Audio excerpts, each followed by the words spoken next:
আসসালামু আলাইকুম। আজ 6 সেপ্টেম্বর 2025 শনিবার। শুরু করছি চেঞ্জ টিভি প্রতিদিনের গল্প অনুষ্ঠান। দর্শক, আপনাদের সঙ্গে রয়েছে আমি ইমতিয়াজ আহমেদ। শুরুতে এই সংবাদ শিরোনাম। মোদিকে খুশি করতে 900 একর জমি দেন হাসিনা।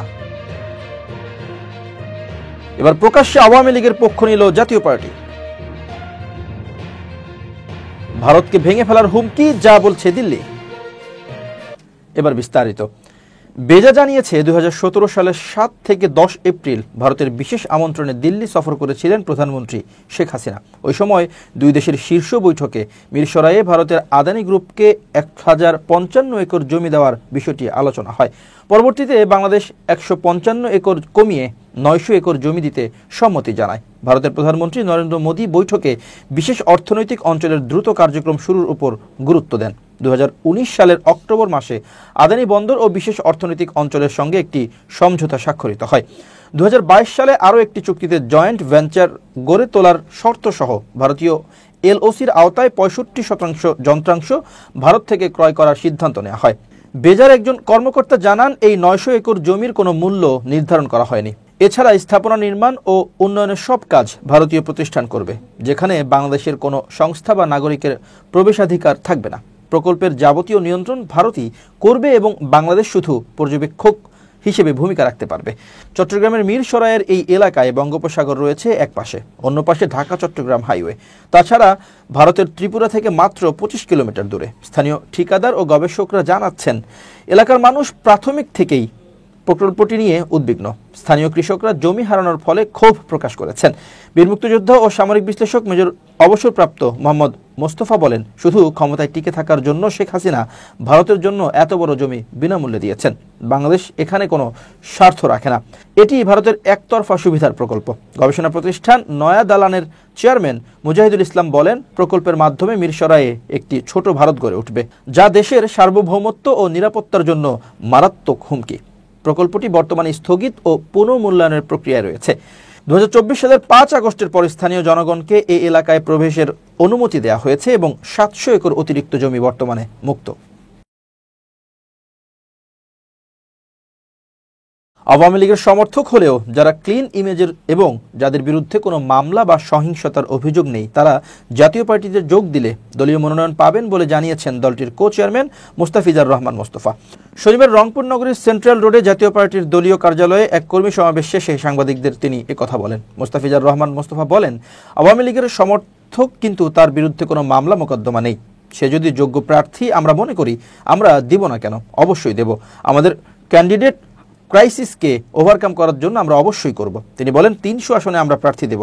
এখন জাতীয় পার্টির প্রার্থীর চাইতে যদি ভালো শক্তিশালী প্রার্থী পাওয়া যায়, তার যদি ক্লিন ইমেজ থাকে এবং তার বিরুদ্ধে কোনো সহিংসতার কোনো আলামত না থাকে, তাহলে দেব না কেন, অবশ্যই দেব।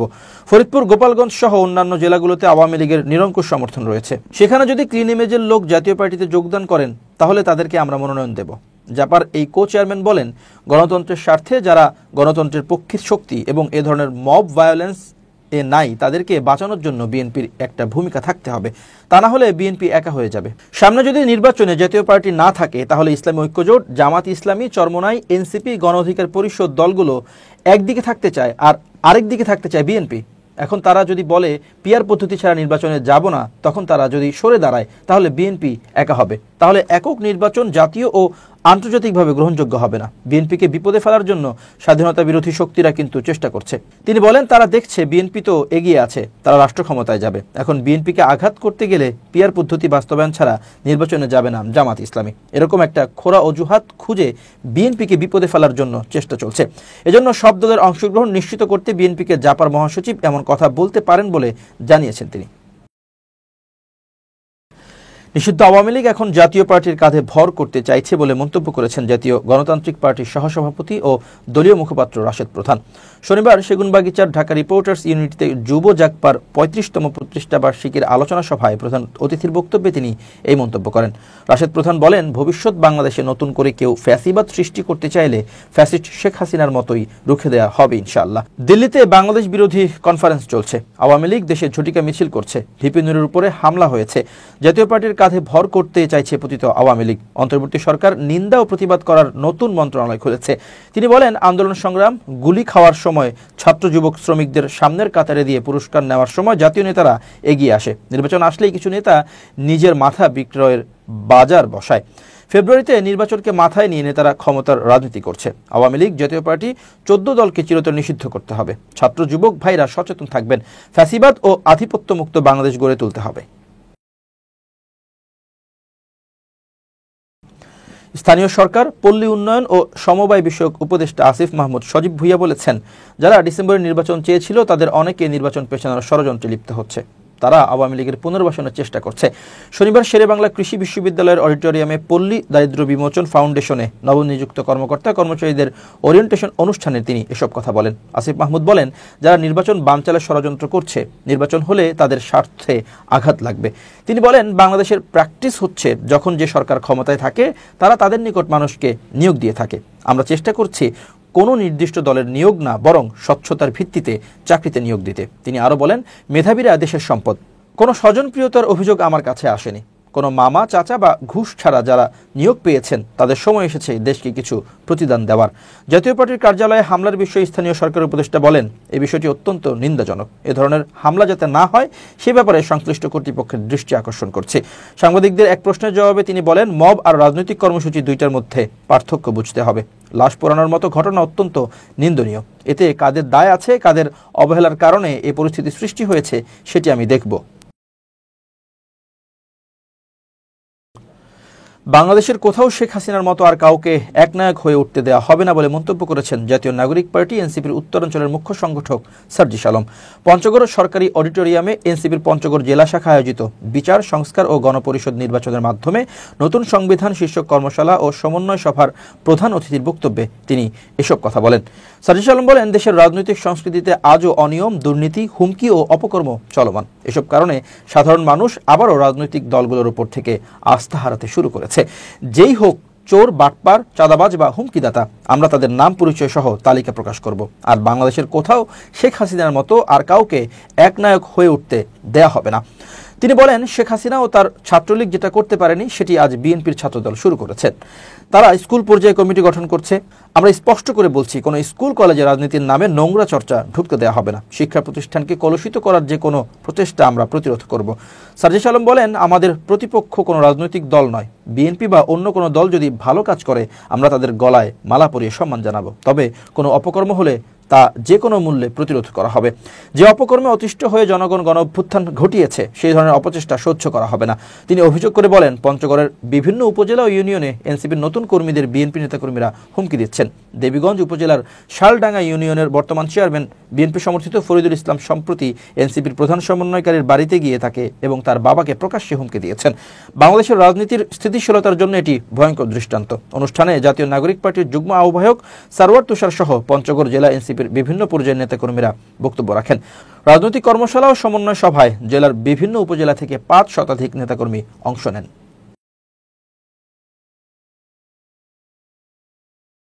রাজবাড়ীর গোয়ালন্দে নুরাল পাগলার লাশ কবর থেকে তুলে পুড়িয়ে দেওয়ার ঘটনায় উদ্বেগ প্রকাশ এবং তীব্র নিন্দা জানিয়েছে বাংলাদেশ জামাত ইসলামী।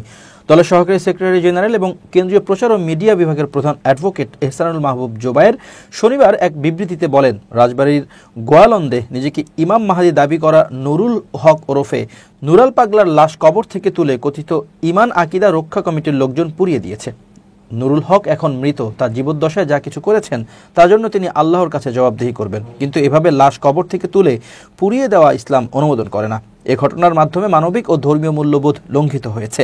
আমরা এই ঘটনার প্রতি গভীর উদ্বেগ প্রকাশ করছি এবং তীব্র নিন্দা জানাচ্ছি। তিনি বলেন, জামাত ইসলামী একটি নিয়মতান্ত্রিক, গণতান্ত্রিক ও ইসলামী আদর্শের ভিত্তিতে পরিচালিত একটি আন্দোলন ও দল। সমাজ ও রাষ্ট্রে বিশৃঙ্খলা সৃষ্টিকারী কোনো কর্মকাণ্ড জামাত ইসলামী বরদাস্ত করে না। দেশের শান্তি প্রতিষ্ঠা ও ন্যায়ভিত্তিক সমাজ গঠনে জামাত ইসলামী সর্বদা দায়িত্বশীল ভূমিকা পালন করে আসছে। তাই এই ঘটনার সঙ্গে জামাত ইসলামীর নাম জড়ানোর চেষ্টা অত্যন্ত দুঃখজনক, অনাকাঙ্ক্ষিত ও অনভিপ্রেত। তিনি বলেন, দেশে আইন ও বিচার ব্যবস্থা বিদ্যমান। আইন নিজের হাতে তুলে নেওয়া কোনোভাবেই গ্রহণযোগ্য নয়। দেশের আইন শৃঙ্খলা পরিস্থিতি, শান্তি ও স্থিতিশীলতা বজায় রাখার স্বার্থে আইন শৃঙ্খলা রক্ষাকারী বাহিনীর আরও দায়িত্বশীল ভূমিকা পালন করা উচিত ছিল। সমাজ ও রাষ্ট্রে অশান্তি ও বিশৃঙ্খলা সৃষ্টি করতে পারে এমন সব কর্মকাণ্ড থেকে বিরত থাকার জন্য আমরা সংশ্লিষ্ট মহলের প্রতি আহ্বান জানাচ্ছি। ক্যাসিনো কাণ্ডে আলোচিত এবং অর্থ পাচার মামলায় দণ্ডপ্রাপ্ত সেলিম প্রধানকে এবার সীসা বার পরিচালনার অভিযোগে গ্রেপ্তার করেছে পুলিশ। শনিবার ভোর 4টার দিকে ঢাকার বারিধারা এলাকা থেকে তাকে গ্রেপ্তার করা হয় বলে নিশ্চিত করেছেন পুলিশের গুলশান বিভাগের অতিরিক্ত উপকমিশনার মোহাম্মদ আল আমিন হোসাইন। তিনি বলেন, সেলিম প্রধান বারিধারা এলাকায় সীসা বার পরিচালনা করেছিলেন। তার মালিকানাধীন সীসা বার থেকেই ভোরে তাকে গ্রেপ্তার করা হয়েছে। এ বিষয়ে পরবর্তী আইনানুগ ব্যবস্থা প্রক্রিয়াধীন রয়েছে বলেও জানান তিনি। এর আগে ক্যাসিনো বিরোধী অভিযানে 2019 সালের 30 সেপ্টেম্বর ঢাকার হযরত শাহজালাল আন্তর্জাতিক বিমানবন্দরে থাইল্যান্ডগামী বিমান থেকে নামিয়ে সেলিম প্রধানকে গ্রেপ্তার করে র্যাব। এরপর তার বাসা ও অফিসে অভিযান চালিয়ে দেশি বিদেশি মুদ্রা ও বিপুল পরিমাণ বিদেশি মদ জব্দ করা হয় বলে জানায় র্যাব। অবৈধ সম্পদ অর্জন ও অর্থ পাচার মামলায় 4 বছরের কারাদণ্ড পাওয়া সেলিম প্রধান গেল বছর রূপগঞ্জ উপজেলা পরিষদ নির্বাচনে চেয়ারম্যান পদে মনোনয়নপত্র জমা দিয়েছিলেন। যদিও ফৌজদারি মামলায় দণ্ডিত হওয়ার পরে যাচাই বাছাই শেষে রিটার্নিং কর্মকর্তা তার মনোনয়নপত্র বাতিল করেন। এবার খুব জরুরি 1 মিনিট জানাচ্ছেন ইউনেস্কো ক্লাব পুরস্কার বিজয়ী সাংবাদিক আমিরুল মোমিনিন মানিক। খুব জরুরি 1 মিনিটে প্রত্যেককে আমন্ত্রণ। প্রিয় বন্ধুরা, সাফল্যের জন্য আজ একটা গুরুত্বপূর্ণ টিপস আপনাদের সামনে উপস্থাপন করব। আপনি স্বার্থপর যদি হতে পারেন তাহলে সাফল্য আপনার হাতের মুঠোয় ধরা দেবে। ভুল বোঝার কোনো সুযোগ নেই। স্বার্থপর বলতে ফোকাস ঠিক রাখা। আপনি জীবনে যা হতে চান বা যে কাজটি সফলভাবে করতে চান সেই দিকে নিরন্তরভাবে লক্ষ্য স্থির রেখে এগিয়ে যাওয়াই হচ্ছে স্বার্থপর হওয়া। আপনি অন্যের কথায় প্রভাবিত হয়ে যদি আপনার নির্দিষ্ট লক্ষ্য থেকে দূরে সরে যান বা অন্য একটি কাজে যুক্ত হয়ে যান তাহলে কিন্তু আপনি আর সফল হতে পারবেন না। এই জন্যে সফলতার পূর্ব শর্ত হচ্ছে নিজের লক্ষ্যে স্বার্থপর হওয়া। গোটা পৃথিবী যদি আমাকে বলে তুমি কাজটি থেকে সরে যাও, আমি সরব না, বরং আমি লক্ষ্য পানে দৃঢ়চিত্তে এগিয়ে যাব। এটাকেই আসলে বলছি যে স্বার্থপর হওয়া। আসুন জীবনে প্রত্যেকটা কাজের বাস্তবায়নের জন্য আমরা ইতিবাচক স্বার্থপর হই। সবাই ভালো থাকবেন। শুভেচ্ছা নিরন্তর। এবার দেশের বাইরের খবর। ভারতের বিরুদ্ধে একের পর এক আক্রমণাত্মক মন্তব্য যেন থামছেই না। এবার দেশটিকে ভেঙে ফেলার ডাক দিয়েছেন অস্ট্রেলিয়ার অর্থনীতিবিদ ও কূটনীতিবিদ গুন্থার ফেলিঙ্গার। শুধু তাই নয়, তিনি নিজেকে খালিস্তানপন্থীদের বন্ধু বলেও দাবি করেছেন। ফেলিঙ্গারের এমন বক্তব্যে তীব্র প্রতিক্রিয়া জানিয়েছে ভারতের মোদী সরকার। সামাজিক যোগাযোগ মাধ্যম এক্সে দেওয়া এক পোস্টে ফেলিঙ্গার ভারতের মানচিত্র ভেঙে একাধিক দেশ হিসেবে প্রকাশ করেন। তার প্রস্তাবিত মানচিত্রে উত্তর ভারতকে খালিস্তান, মহারাষ্ট্র, গুজরাট, পশ্চিমবঙ্গ, বিহার, অন্ধ্রপ্রদেশ, কেরালা, তামিলনাড়ু ও উত্তর পূর্ব অঞ্চলকে আলাদা রাষ্ট্র হিসেবে চিহ্নিত করা হয়। ফেলিঙ্গার লিখেছেন, ভারতকে ভেঙে দিতে হবে। নরেন্দ্র মোদী রাশিয়ার লোক, আমাদের মুক্ত খালিস্তানের বন্ধু চাই। তিনি আরও দাবি করেন, শিখ নেতাদের সঙ্গে বৈঠকে খালিস্তানের স্বাধীনতার উপায় নিয়েও আলোচনা হয়েছে।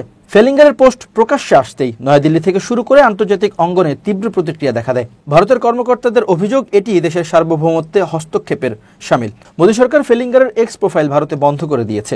এখন সেখানে প্রবেশের চেষ্টা করলে দেখায় আইনি কারণে অ্যাকাউন্ট স্থগিত। তবে ভারতের পররাষ্ট্র মন্ত্রণালয় জানিয়েছে, এ বিষয়ে অস্ট্রিয়া সরকারের কাছে আনুষ্ঠানিক অভিযোগ জানানো হবে না, কারণ ফেলিঙ্গারকে সরকারি প্রতিনিধি হিসেবে বিবেচনা করা হচ্ছে না। সম্প্রতি রাশিয়া থেকে অপরিশোধিত তেল কেনায় ভারতের উপর যুক্তরাষ্ট্র 50% শুল্ক আরোপ করেছে। এর মধ্যেই ফেলিঙ্গারের মন্তব্য ইউরোপের সাম্রাজ্যবাদী মনোভাবের বহিঃপ্রকাশ হিসেবে ব্যাখ্যা করছে ভারতীয় গণমাধ্যম। বিশ্লেষকরা বলছেন, ফেলিঙ্গারের বক্তব্য ভারতের বিরুদ্ধে কূটনৈতিক চাপ তৈরির কৌশল হতে পারে। আন্তর্জাতিক রাজনীতিতে ভারত এখন একদিকে যুক্তরাষ্ট্র ইউরোপের কৌশলগত অংশীদার, অন্যদিকে রাশিয়ার সঙ্গেও ঐতিহাসিক সম্পর্ক বজায় রেখেছে। তাই মোদী সরকারের রাশিয়া ঘনিষ্ঠ অবস্থান প্রশ্নবিদ্ধ করতেই এ ধরনের উস্কানিমূলক মন্তব্য আনা হয়েছে। দর্শক, শেষ করছি প্রতিদিনের গল্পের আজকের গল্প। changetv.press বাংলাদেশের ইউটিউব জার্নালিজমের অগ্রদূত। ভিজিট করুন এর ওয়েবসাইট www.changetv.press, ইউটিউব youtube.com/changetvpress এবং সাবস্ক্রাইব করুন চ্যানেলটি। নিয়মিত লাইক, কমেন্ট ও শেয়ার করে আপডেট রাখুন নিজেকে। ভালো থাকুন, নিরাপদে থাকুন। শুভেচ্ছা নিরন্তর। changetv.press, এক ফোঁটা হলুদ নেই।